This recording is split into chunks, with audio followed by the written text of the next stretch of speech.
জুবিন দা আমাৰ মাজৰ পৰা কায়িকভাৱে আঁতৰি যোৱা আজি 10 দিন পাৰ হৈ গ'ল আৰু আজি হ'ল জুবিনদাৰ দহা আৰু জুবিনদাৰ দহা বুলি মই একো স্পেচিয়েল নকৰাকে কিদৰে থাকো সেয়ে ভাবিছো আজি দহা বুলি জুবিনদাৰ স্মৃতি যাতে আমাৰ ঘৰত আজীৱন আমাৰ লগত ৰাখিব পাৰো সেইকাৰণে কিবা এটা কৰো মই কি কৰিব গৈ আছো ব্লগটো সম্পূৰ্ণকৈ চালে গম পাব সেইখনলৈকে চাই থাকক নমস্কাৰ আপোনালোক সকলোকে মোৰ ব্লগ আৰু মোৰ চেনেললৈ শ্ৰদ্ধাৰ স্বাগতম গাইজ যিহেতু আপোনালোক সকলোৱে জানে আমাৰ জুবিনদাৰ লগত কি হৈছে আৰু আমি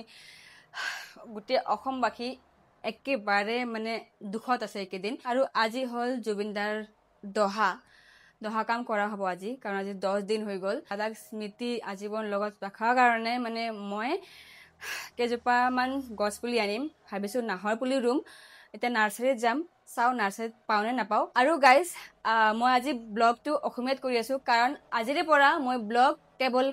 অসমীয়াতহে বনাম হিন্দীত নবনাওঁ কাৰণ বহুতে মোক অসমীয়াত ব্লগ বনাব কৈ আছিলে আৰু যিহেতু আমাৰ জুবিন দাই নিজৰ মাতৃভূমিত থাকি বাহিৰৰ সকলো কাম ত্যাগ কৰি কেৱল মাতৃভূমিৰ কাৰণে কাম কৰিছে গতিকে ময়ো যিমান পাৰোঁ চেষ্টা কৰিম আমাৰ মাতৃভূমিৰ কাৰণে কাম কৰিব আৰু সেয়ে মই আজিৰ পৰা অসমীয়াত ব্লগ বনাম এতিয়া বলক নাৰ্চাৰীত যাওঁ আমাৰ ইয়াতে দুটা নাৰ্চাৰী আছে এটা অকণমান দূৰত আৰু এটা আমাৰ ঘৰৰ একেবাৰে ওচৰত হয় 5 to 10 মিনিটৰ ডিষ্টেঞ্চত হয় সেয়ে মই তালৈকে গৈ আছোঁ আৰু আমাৰ চাৰিওপিনে কেৱল গছ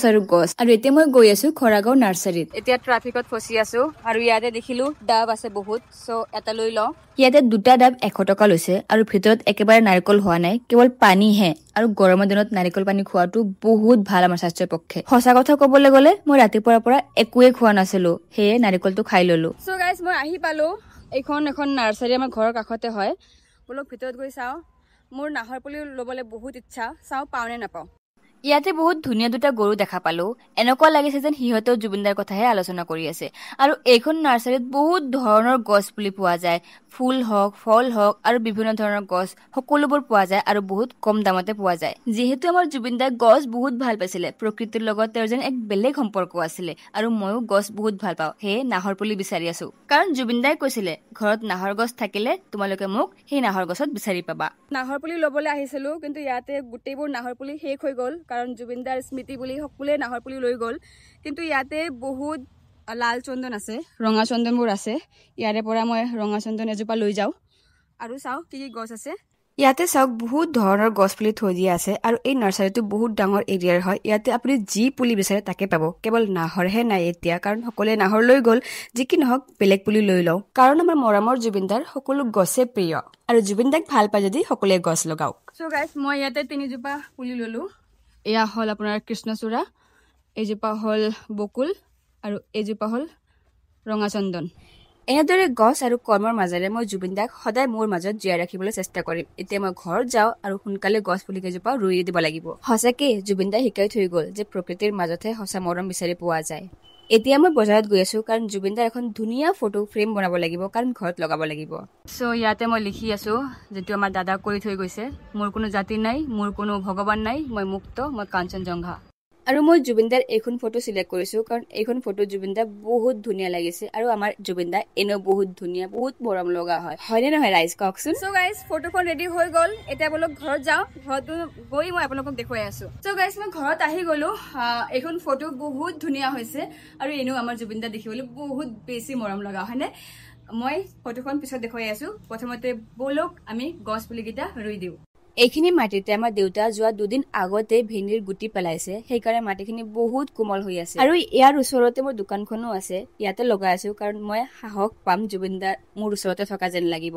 চাওক গাঁত খান্দি হৈ গ'ল এতিয়া মই গছ পুলিজোপা মই জুবিনদাৰ নাম লৈ পেলাই ইয়াত ৰুই দিম জুবিনদা তুমি য'তেই থাকা সদায় সুখত থাকা আৰু মোক আশীৰ্বাদ কৰিবা যাতে মই তোমাৰ আদৰ্শৰে সদায় আগুৱাই যাব পাৰো আৰু নতুন কিবা সৃষ্টি কৰিব পাৰো জুবিনদা আপুনি কোনো সাধাৰণ মানুহ নাছিলে আপুনি ঈশ্বৰৰ এটা অংশ আছিলে কেৱল আপুনি জীয়াই থাকোতে আমি আপোনাক চিনিহে নাপালো কিন্তু এতিয়া আপুনি গোটেই বিশ্ববাসীকে দেখাই দিলে যে আপুনি আচলতে কি আছিলে জুবিনদা তুমি মোৰ এই চন্দনজোপাত সদায় আহিবা দেই চ' ৰঙা চন্দনজোপা মই ৰুই দিলো এতিয়া বলক তাতে কোনটা ৰুবি তাতে বকুল না কৃষ্ণচূড়া বকুল চ' আমি সেইখিনিত বকুল ৰুই দিম সঁচাকে দেই ঘৰত গছ লগালে এক বেলেগ ধৰণৰ অনুভূতি আহে বহুত বেছি ভাল লাগে চ' 2 নম্বৰ গছো ৰোৱা হৈ গ'ল এতিয়া 3 নম্বৰ গছ ৰুব লাগিব সেইটো হ'ল কৃষ্ণচূড়া গছ বলক সেইপিনে ৰুই দিওঁ এইখিনিতে মই আৰু এটা কথা ক'ব বিচাৰোঁ, জুবিনদাৰ লগত যিসকলে অন্যায় কৰিছে, তেওঁক কেয়াৰ কৰা নাই, তেওঁক ভালদৰে লৈ যোৱা নাই, সেই সকলোৱে যেন শাস্তি পাওক, মই তাৰে কামনা কৰিছোঁ। কাৰণ জুবিনদা আমাৰ বাবে হিয়াৰ আমুঠু আছিলে আৰু তেওঁক আমি নিস্বাৰ্থভাৱে ভাল পাইছিলোঁ। চাওক গাইজ, কৃষ্ণচূড়াজোপা ৰুই দিলোঁ আৰু এইখিনিতে চাওক ইমান গছ আমাৰ ঘৰত। ইয়াতে আছে নিম গছ, নাৰিকল গছ, এইপিনে জাম গছ। চ' গছ ৰুই হৈ গ'ল আৰু এই 3জোপা গছত মই আজীৱন আমাৰ জুবিনদাক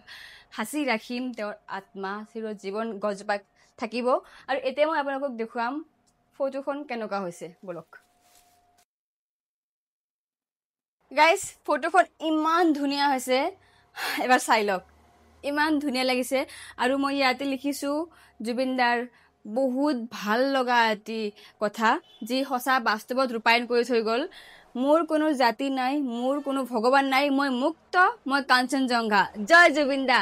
আৰু মই এইখন ফটো মোৰ দোকানখনতে লগাম, যিহেতু আপোনালোকে জানে মই কাপোৰৰ বিজনেছ এটা কৰি আছোঁ, তাতে লগাম। আৰু এনেদৰে আপোনালোকেও নিজৰ ঘৰত জুবিনদাৰ ফটো এখন লগাওক, কাৰণ জুবিনদাৰ যিটো আদৰ্শ আমাক শিকাই থৈ গ'ল, সেইটো আজীৱন যাতে আমি সেই আদৰ্শ চলিব পাৰোঁ, সেইকাৰণে সকলোৱে ঘৰত এখন জুবিনদাৰ ফটো লগাওক। এইখন বেৰত মই মোৰ যিমান প্লে বাটন আছে চব লগাইছোঁ আৰু ইয়াতে মই সৰুকৈ এটা লগাই থৈছোঁ গজাল,